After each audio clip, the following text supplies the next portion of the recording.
Je m'appelle Laurent Dubois et 2 jours avant Noël, la femme qui m'avait trompé et abandonné, moi et notre fils de 3 ans il y a 8 ans, se tenait sur mon perron avec l'enfant d'un autre homme, demandant à redevenir une famille.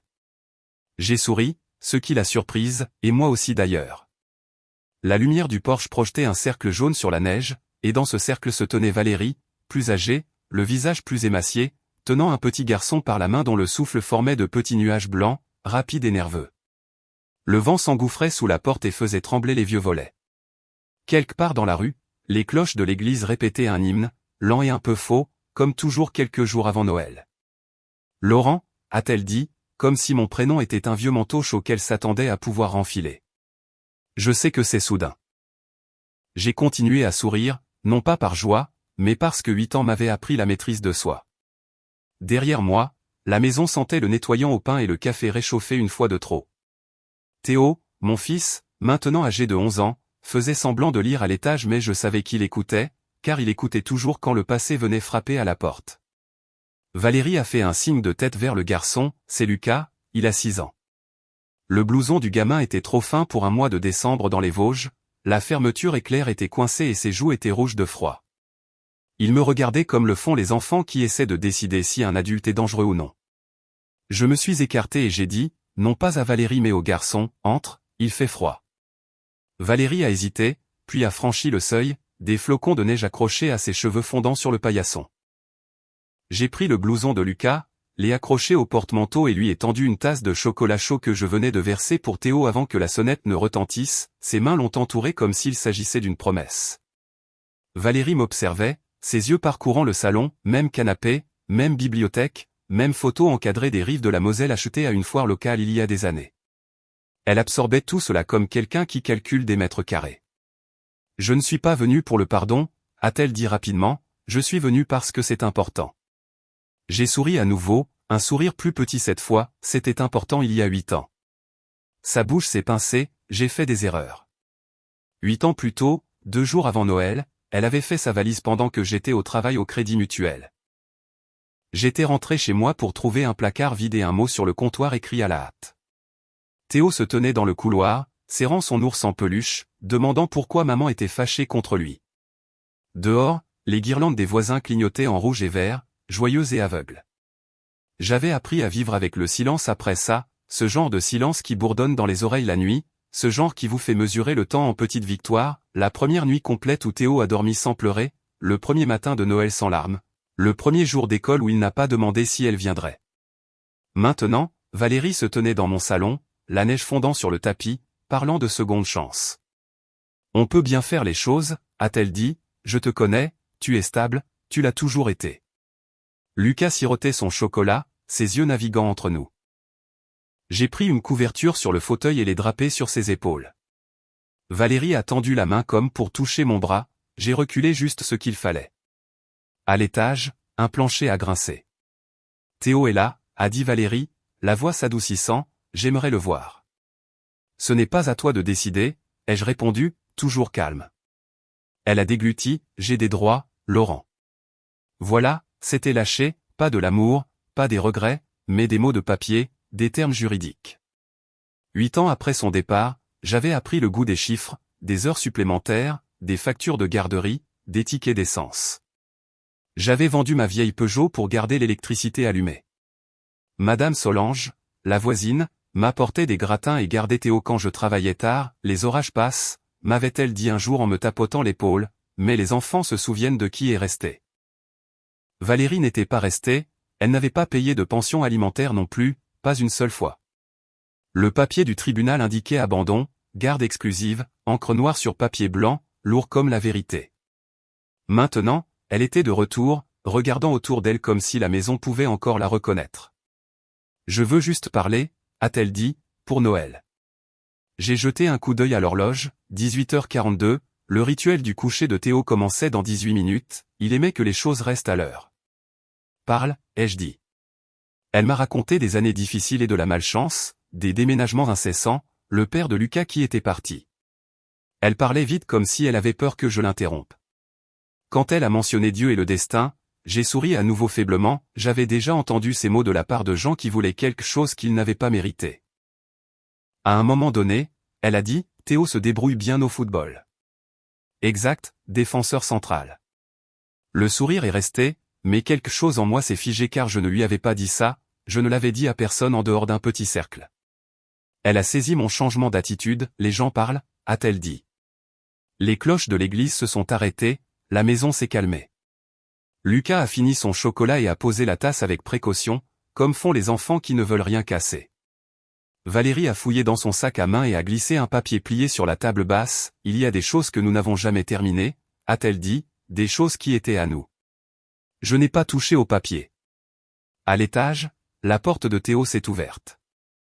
Il se tenait en haut de l'escalier, plus âgé, plus grand, plus courageux. Il a regardé Valérie, puis le garçon avec la couverture. « Papa » a-t-il dit. J'ai levé les yeux vers mon fils et j'ai senti le poids de 8 hivers se soulever un peu.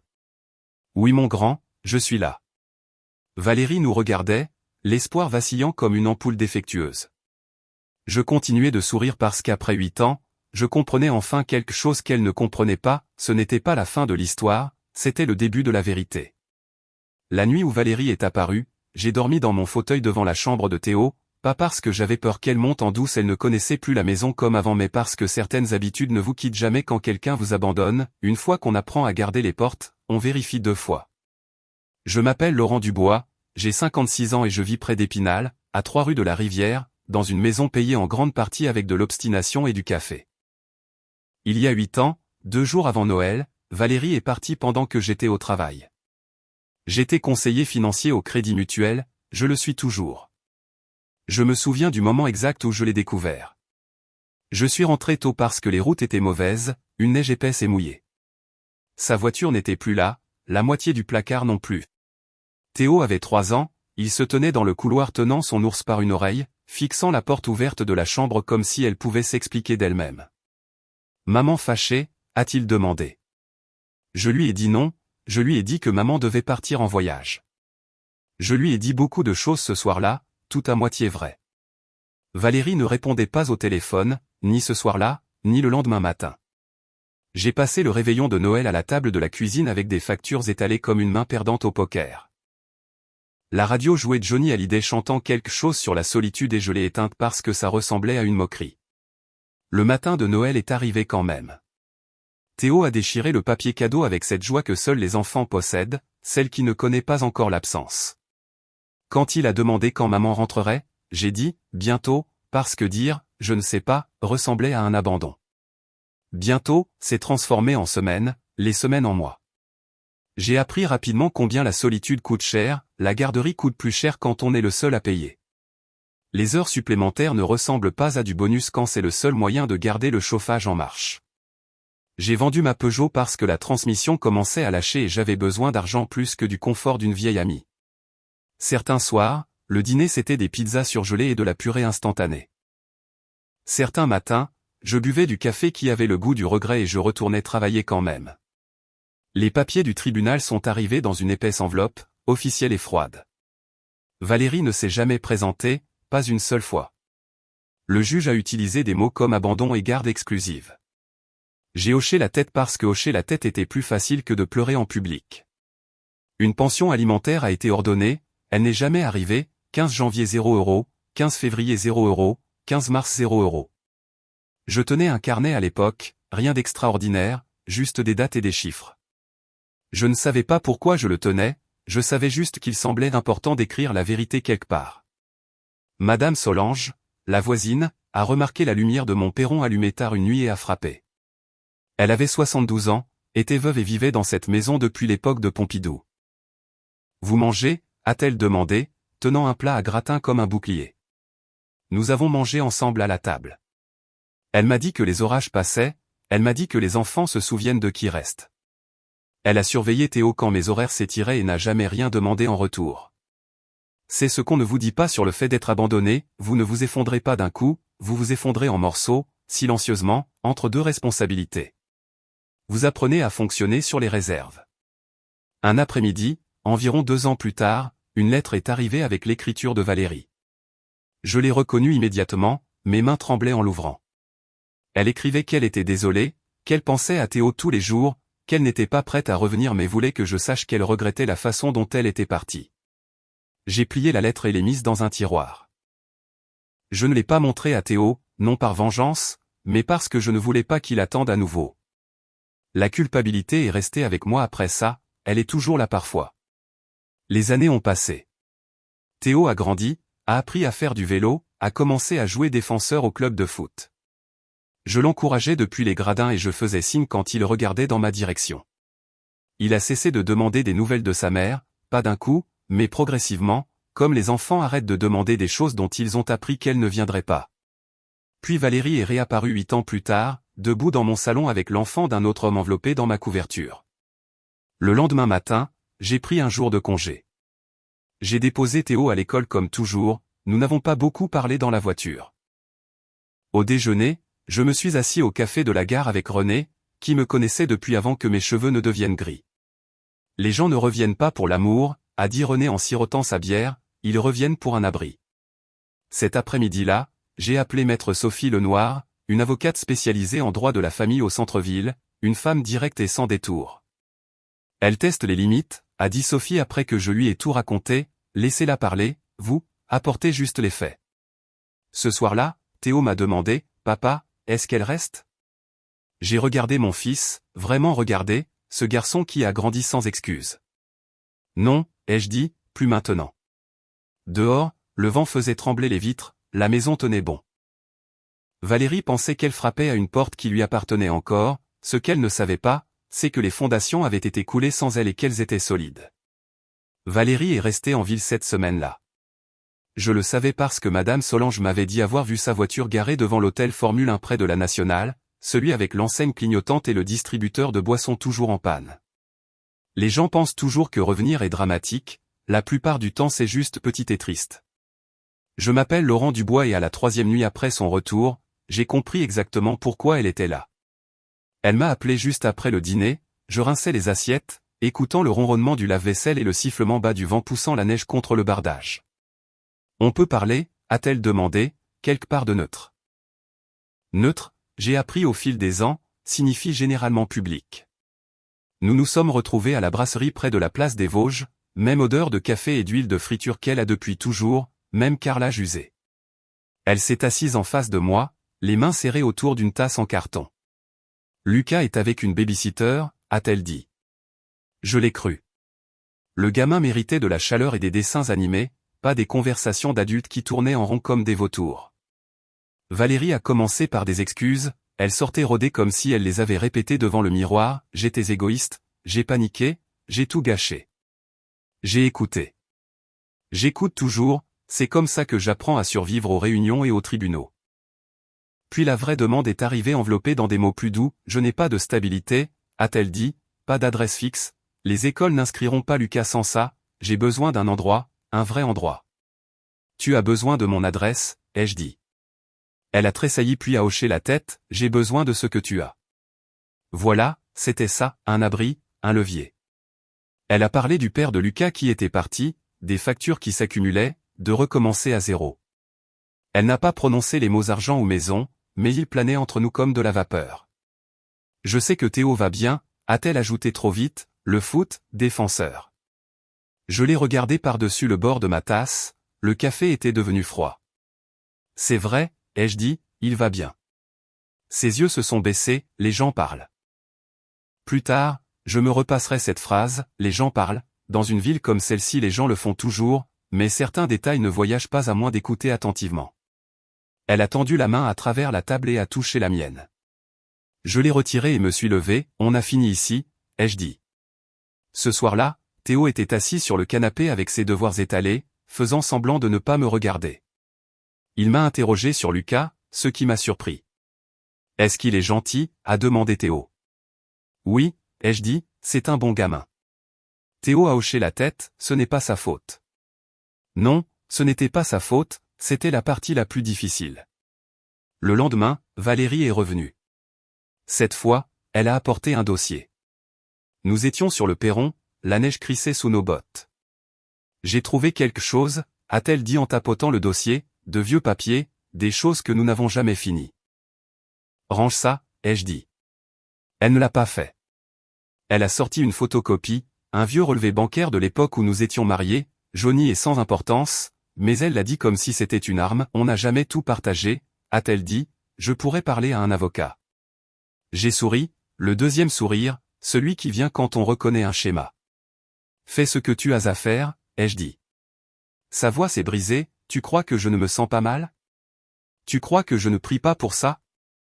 J'ai regardé au-delà d'elle vers la rivière au loin, grise et stable. La prière ne remplace pas la responsabilité, ai-je dit. Elle est partie en colère cette fois, les pneus patinant sur la neige fondue.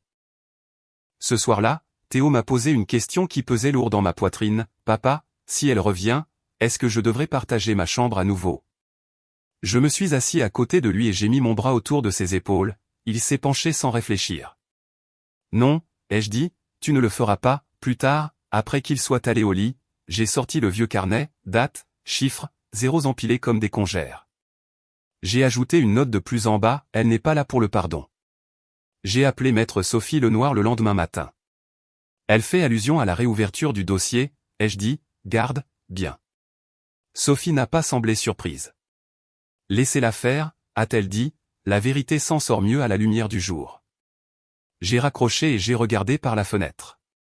La lumière du perron était éteinte maintenant, la maison semblait apaisée comme si elle savait où elle en était. Valérie pensait qu'elle revenait pour une négociation, ce qu'elle ne réalisait pas, c'est que j'avais déjà payé le prix, tout ce qu'il restait, c'était l'heure des comptes. Je n'ai pas beaucoup dormi après ça, pas parce que j'avais peur de Valérie, mais parce que j'avais peur de moi-même, de la partie de moi qui se souvenait encore de la femme qu'elle était autrefois. Je m'appelle Laurent Dubois et quand vous avez été stable pendant 8 ans, les gens supposent que la partie difficile est passée. Ils ont tort. La partie difficile vient quand le passé essaie de réemménager et vous demande de faire de la place. Le matin après que Valérie a agité ce vieux relevé bancaire sur mon perron, j'ai pris un jour de congé maladie. J'ai déposé Théo à l'école comme toujours, même routine, même au revoir. Il a claqué la porte de la voiture et a couru vers le bâtiment, son sac à dos sautillant. J'ai attendu qu'il disparaisse à l'intérieur avant de laisser mes mains reposer sur le volant une seconde de plus que d'habitude. J'ai conduit jusqu'au centre-ville, au café de la gare. C'était tôt, calme, le genre de calme qui sent le nettoyant pour sol et le vieux café. René était déjà là, assis au bar le dos droit, fixant une tasse comme si elle lui racontait des secrets. « Tu as l'air d'un homme qui réfléchit trop », a-t-il dit sans se retourner. « C'est le cas », ai-je dit en prenant le tabouret à côté de lui. René me connaissait depuis avant Valérie, il avait vu Théo grandir en instantané et en courte conversation. Il a écouté pendant que je parlais. Quand j'ai fini, il a hoché la tête une fois, les gens qui partent ne reviennent pas pour s'excuser, a-t-il dit, ils reviennent pour encaisser. Et si une partie de moi veut pardonner, ai-je demandé. René m'a finalement regardé, le pardon ne signifie pas oublier, et ça ne signifie certainement pas laisser quelqu'un remettre les meubles en place. Cet après-midi-là, j'ai rencontré maître Lenoir dans son cabinet au-dessus d'un cabinet dentaire. La salle d'attente sentait l'antiseptique et le café brûlé. Sophie n'a pas perdu de temps. Elle a abandonné l'enfant, a-t-elle dit en feuilletant mes papiers, 8 ans, pas de soutien, pas de visite.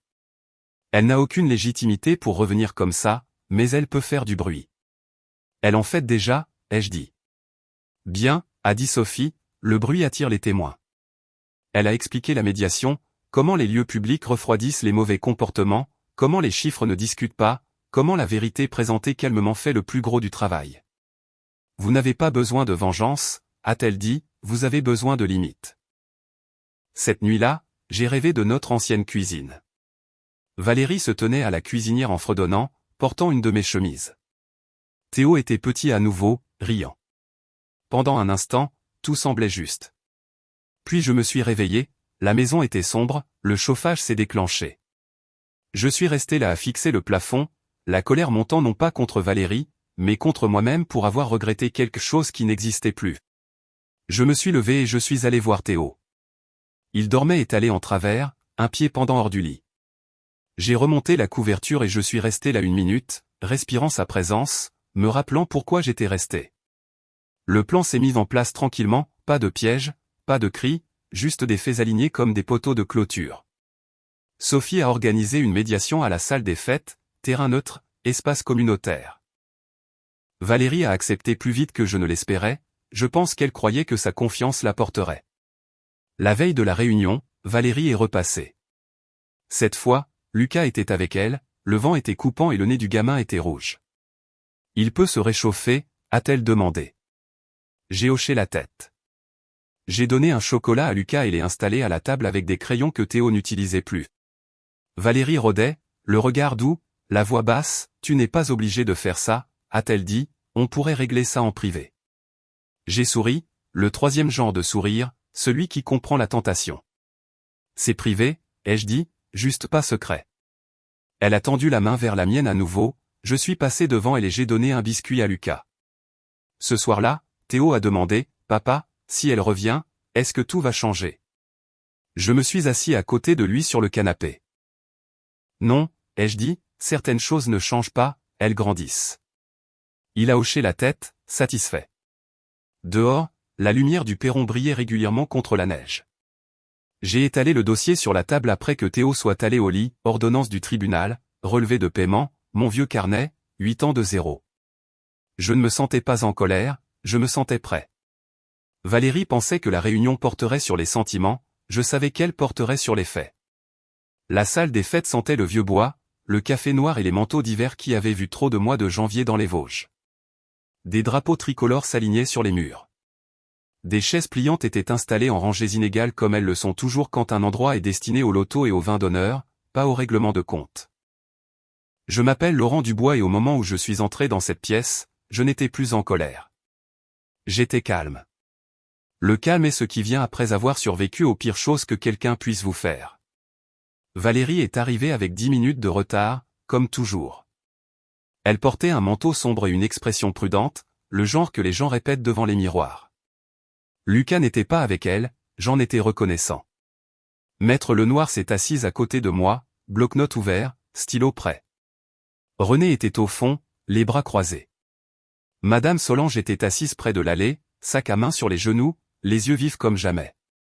Un médiateur a ajusté ses lunettes et s'est raclé la gorge, « Nous sommes ici pour discuter de questions familiales », a-t-il dit, « Restons respectueux ». Valérie a hoché la tête rapidement. Bien sûr, elle a commencé à parler tout de suite de croissance, d'erreur, de la façon dont les gens changent. Sa voix montait et descendait plus vite à mesure qu'elle avançait, des larmes apparaissant sur commande. Elle a parlé de Noël, du pardon, de la façon dont les enfants ont besoin de leurs deux parents. J'ai attendu. Quand elle a fait une pause pour respirer, je me suis levé. Je serai bref, ai-je dit. La salle s'est tue, même le vieux radiateur semblait retenir son souffle. Il y a 8 ans, ai-je dit, 2 jours avant Noël, Valérie a quitté notre fils et moi. Elle n'est pas revenue, elle n'a pas appelé, elle n'a apporté aucun soutien. Valérie a secoué la tête, ce n'est pas juste. J'ai continué, ma voix égale, 15 janvier, année 1, ai-je dit, pension alimentaire versée, 0 €. 15 février, 0 €. 15 mars, 0 €. Je ne me suis pas précipité, j'ai laissé les chiffres atterrir. J'ai lu les mois, les années, page après page. Les zéros s'empilaient comme une chute de neige. La respiration de Valérie est devenue plus forte. Je n'avais pas d'argent, a-t-elle dit, tu le sais. Je sais que tu n'en as pas envoyé, ai-je dit. Le médiateur s'est penché en avant. Sophie a glissé l'ordonnance du tribunal sur la table, garde exclusive, abandon, tampons officiels, encre qui ne se soucie pas des sentiments. La voix de Valérie est montée, j'étais jeune, j'avais peur, j'ai fait des erreurs. Moi aussi, ai-je dit, je suis resté. Il y eut un murmure dans la salle, pas fort, juste une reconnaissance. Valérie a tenté une dernière pirouette, Théo mérite sa mère. À cet instant, la porte latérale s'est ouverte. Théo est entré, sac à dos sur l'épaule, carré. Il avait insisté pour venir. Sophie et moi avions accepté seulement s'il ne parlait qu'une fois et seulement s'il le voulait. Il a regardé Valérie, l'a vraiment regardé. C'est toi qui as fait pleurer mon papa ce Noël-là, a-t-il demandé. Ce n'était pas fort, ça n'avait pas besoin de l'être. La bouche de Valérie s'est ouverte, aucun son n'en est sorti. Le médiateur s'est raclé la gorge à nouveau. D'après le dossier, a-t-il dit, il n'y a aucune raison de rouvrir la garde à ce stade. Il y a cependant des arriérés importants de pension alimentaire. Sophie a hoché la tête, nous poursuivrons le recouvrement intégral. Valérie s'est rassise, dégonflée. La performance était terminée, pas d'applaudissements. Je n'ai pas souri à ce moment-là, je n'en avais pas besoin. Alors que nous nous levions pour partir, Valérie a chuchoté, je t'ai observé, je savais que tu t'en sortirais bien sans moi. Je me suis retourné une fois, on ne s'en est pas juste sorti, ai-je dit, on est devenu meilleur. Dehors, le froid nous a frappés, propre et vif. Théo marchait à côté de moi, silencieux mais stable. Les drapeaux au-dessus de la salle claquaient au vent. La justice ne crie pas toujours, parfois elle énonce simplement la vérité et laisse le silence faire le reste. La neige tombait plus fort ce soir-là, le genre qui apaise tout ce qu'elle touche. De gros flocons dérivaient sous la lumière du perron et disparaissaient en touchant les marches comme s'ils avaient pris une décision et en avaient fini. Je m'appelle Laurent Dubois et pour la première fois en 8 ans, je savais exactement où était la place du passé. Valérie s'est tenue sur le perron une dernière fois, pas de dossier, pas de discours, juste elle et le froid. Le vent gonflait son manteau et elle le serrait plus fort, comme le font les gens quand ils réalisent enfin qu'il n'y a plus rien à quoi se raccrocher. Je ne pensais pas que ça finirait comme ça, a-t-elle dit. Ça n'a pas fini aujourd'hui, ai-je dit, ça a fini il y a longtemps.